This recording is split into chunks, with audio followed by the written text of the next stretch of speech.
तो इस हाथ को कुछ अच्छा नहीं लगा, तो हमारे अनमोदास से महाराज जैसे एक महात्मा मिल गए और उन महात्मा ने कहा क्या बात है, उल्टे हाथ बड़े परेशान हो रहे हो। उसने कहा महाराज क्या करें, जिंदगी तो खपा दी पूरी की पूरी आदर पाने में और बेइज्जती के अलावा कुछ हाथ नहीं लगा, अब मरूं नहीं तो करूं क्या, बताओ आप।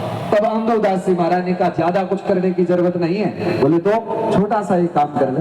बोले क्या करना पड़ेगा। बोले तो उल्टा हाथ है, ये सीधा हाथ है, मरना नहीं है, उल्टे हाथ को केवल सीधे हाथ के नीचे लगना है, बस नीचे लग जाओ। उल्टा हाथ सीधे हाथ के नीचे लगे और फिर सीधे हाथ से किसी को प्रणाम करो तो तुरंत आशीर्वाद मिलने लगता है। और उल्टा हाथ सीधे हाथ के नीचे लगा है, किसी को तिलक करोगे तो ऐसे सिर झुक जाएगा तिलक करवाने के लिए, होता है कि नहीं है। बस हुआ क्या, केवल उल्टा हाथ सीधे हाथ के नीचे लग गया और बस हुआ वही।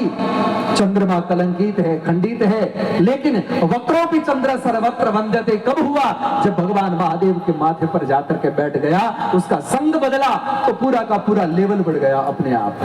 हमारी स्थिति भी उल्टे हाथ की तरह है, बस ये संत सदगुरु सीधे हाथ की तरह है, हम उल्टे हाथ की तरह है। हमें बस केवल और केवल संतों के चरणों से लगे रहना है। बस उल्टा हाथ सीधे हाथ के नीचे लगा रहता है, वैसे हम उल्टे हाथ की तरह है, संत सीधे हाथ की तरह है, संतों के चरणों से लग करके रहें, ताकि हमारी बिगड़ी कब बन जाएगी पता ही नहीं चलेगा।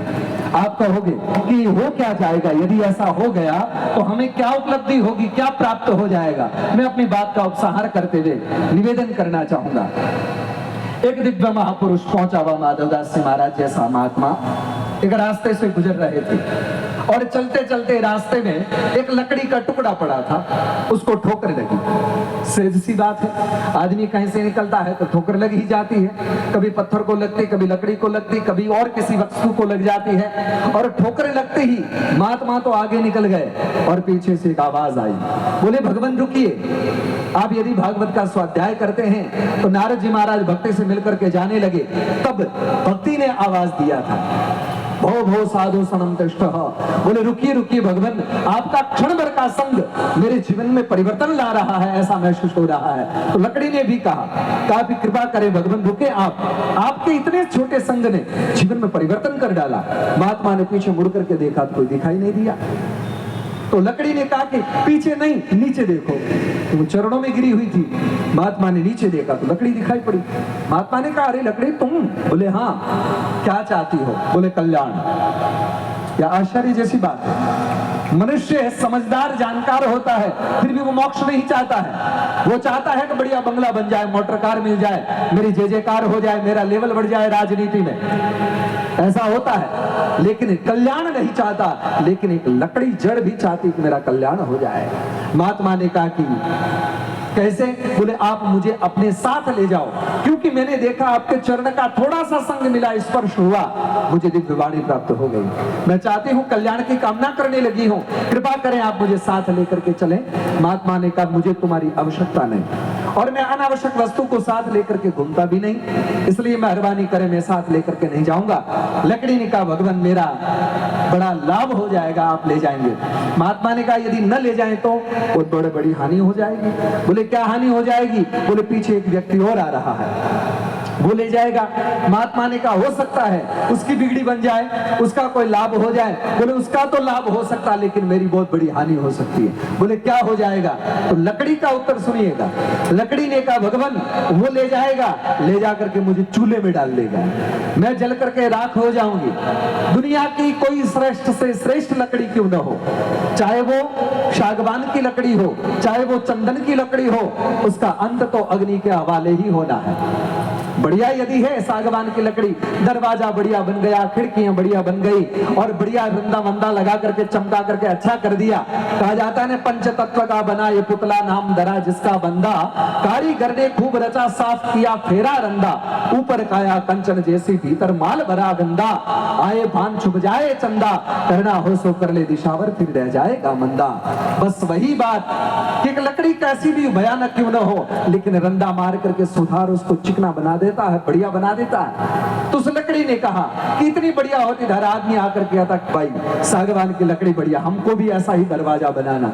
लेकिन वर्षों के बाद जब वो सुड़ जाती है, खराब हो जाती है, पुरानी हो जाती है, तो फिर उसे निकाल करके फेंक दिया जाता है। और फेंकने के बाद कोई चाहता है कि चूल्हा जलाएंगे तो वो लकड़ी को ले जाकर के जला करके राख कर ही देता है। आज लकड़ी ने कहा भगवान मुझे भी कोई ले जाकर के जलाएगा, जलने के बाद राख हो जाऊंगी, परिवार का कोई व्यक्ति आएगा किसी पात्र में डाल करके किसी खेत में बाहर ले जाकर के डालेगा, हवा चलेगी और हवा के साथ में उड़ जाऊंगी, मेरा अस्तित्व समाप्त हो जाएगा।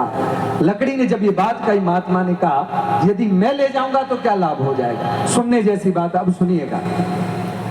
तो महात्मा ने कहा कि भाई मेरे साथ चलने में क्या लाभ है। तो लकड़ी ने कहा बहुत बड़ा लाभ है। आप सबसे पहली बात चूल्हे में नहीं डालेंगे, पहला ही प्रश्न है, कम से कम आप चूल्हे में तो नहीं डालेंगे मुझे।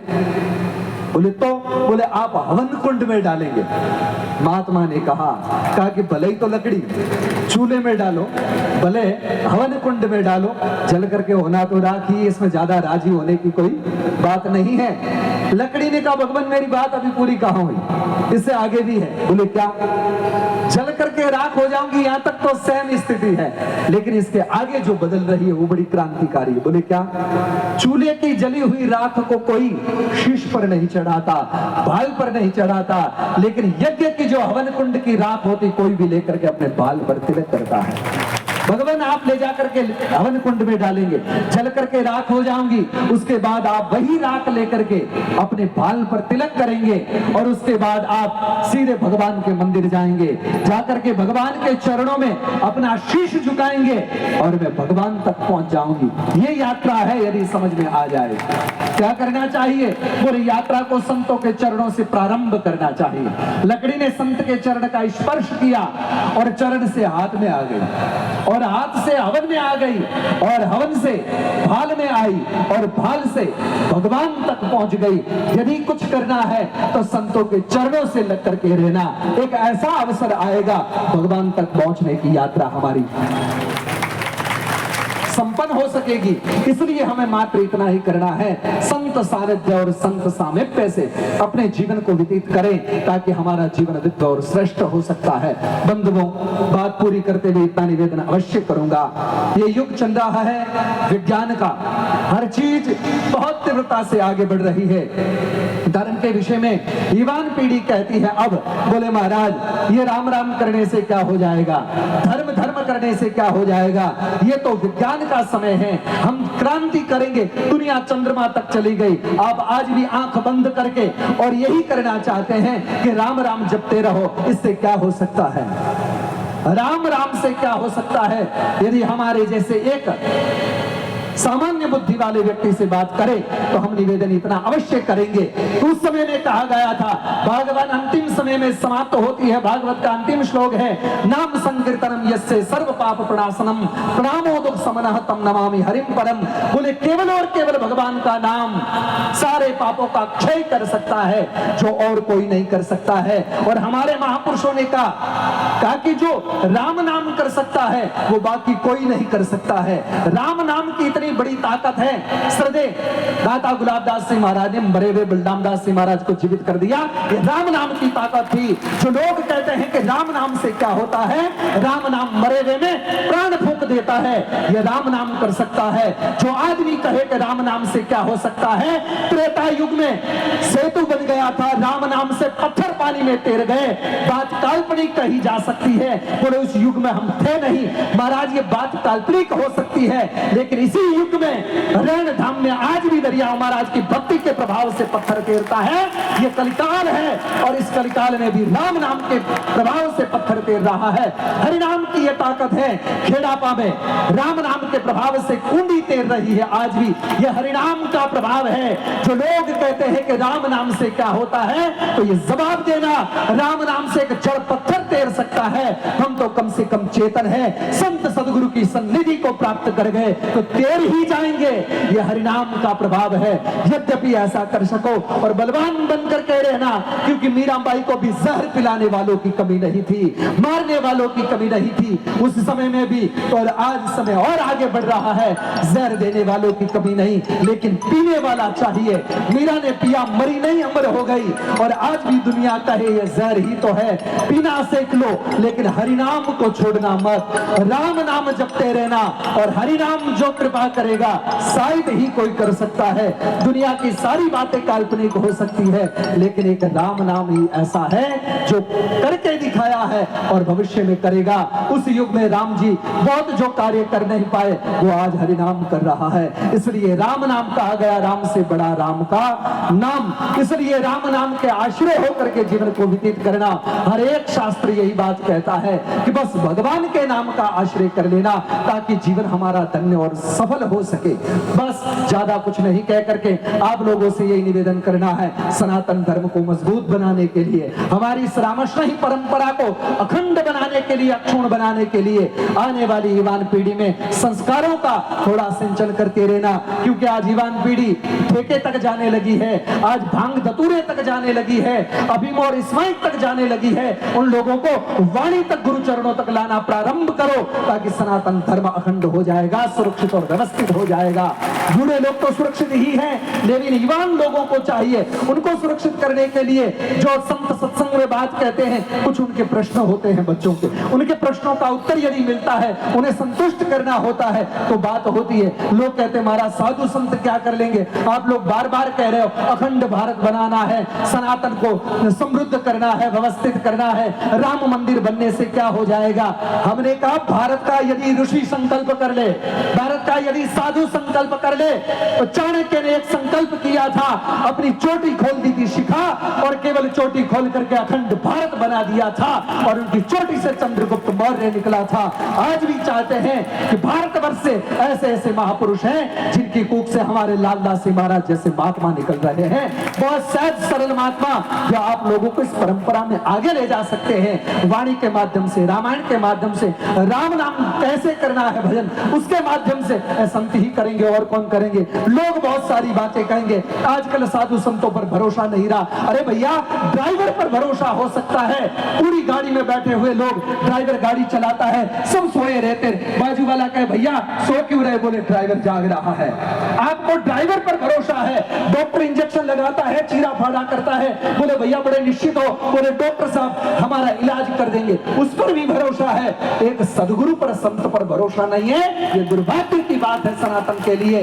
संत सदगुरु पर भरोसा करके रखना ताकि हमारा सनातन धर्म को बचाया जा सके। और छोड़िए, युवान पीढ़ी को बचाने का आपके पास दूसरा कोई विकल्प नहीं है, आप चाहे कुछ भी कर लो, एक सत्संग ही है जो युवान पीढ़ी को सुरक्षित और व्यवस्थित कर सकता है, संभाल सकता है। मॉडर्न स्कूलों में जा रहे हैं बच्चे, वो तो क्रिश्चियन बनने की तैयारी कर रहे हैं, लेकिन ये सत्संग ही है, यही एक ऐसी पाठशाला है जहां पर ध्रुव पैदा किया जा सकता है, प्रहलाद पैदा किया जा सकता है, अनंत श्री दरियाव जी महाराज जैसे महापुरुष को उत्पन्न किया जा सकता है, सदगुरु सुखराम जी महाराज जैसे महापुरुषों को पैदा किया जा सकता, ये केवल सत्संग कर सकता है, धर्मशास्त्र कर सकता है। इसलिए आप सभी से आग्रह और एक केवल अनुरोध है कि अपनी परंपरा में आप लोग अपने बच्चों को ज्यादा से ज्यादा सत्संग में लाओ। यहाँ पर आप बैठे हो, आपसे ज्यादा बच्चों को जरूरत है, क्योंकि जो बात बचपन में होती है वो बचपन में दिखाई पड़ती है। आप लोग यहाँ बैठे सब याद करो, जब आप 10-12 साल के थे,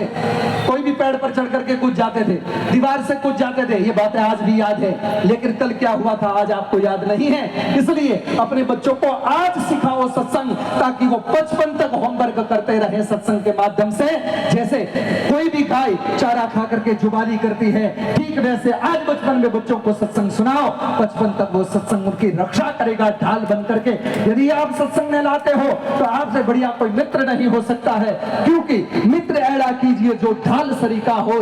बोले ढाल क्या करती है, संकट जब आता है ढाल सामने आकर के घाव स्वयं की छाती पर सहन करती है और संकट टलने के बाद पीठ के पीछे चली जाती है। ठीक वैसे ही यदि आप बच्चों को सुरक्षित शुद्ध करना चाहते हो, सनातनी रखना चाहते हो, सत्संग से अपडेट करो। आजकल फेसबुक व्हाट्सएप से तो सब अपडेट है, थोड़ा सत्संग से अपडेट कर दो ताकि आने वाला युग हमारा पूरा धर्म में युग रहे। आने वाले समय में आपको नहीं कहना पड़े महाराज बच्चों को कुछ समझाओ, कोई ऐसा मंत्र लॉन्च हुआ है क्या जो बच्चे सेवा करे? क्योंकि आपने चाहा था कि बच्चा इंजीनियर बन जाए, बच्चा डॉक्टर बन जाए, बच्चा जज बन जाए, बन रहा है। आपने कभी नहीं चाहा कि बच्चा श्रवण बन जाए। और जिस दिन चाहो कि हमारा बच्चा कोई भक्त बने, उस दिन सत्संग में लाना बन ही जाएगा, जो चाहोगे वो बनेगा। इसलिए सत्संग में बच्चों को लाएं। बस ज्यादा कुछ नहीं कह करके इतना अवश्य कहूंगा अंत में कि हमारे लालदास जी महाराज जैसे संत मिले हैं, ऐसे साधु को संभाल करके रखना। इतना सरल महात्मा कोई नहीं मिलता, कहीं पर भी बैठ जाते, केवल दूसरे को आदर देना जानते हैं, खुद आदर पाना जानते नहीं। भैया हमारी तो बड़ी समस्या होती है, कभी कभी कहीं जाते हैं, बैठने उठने में भी होता, तो हमको लगता है कई बार बोले ये गड़बड़ हो रहा है, ये अपने आप को बड़ा समझ रहा, हमको छोटा। लेकिन इस महात्मा से सीखने जैसी बात है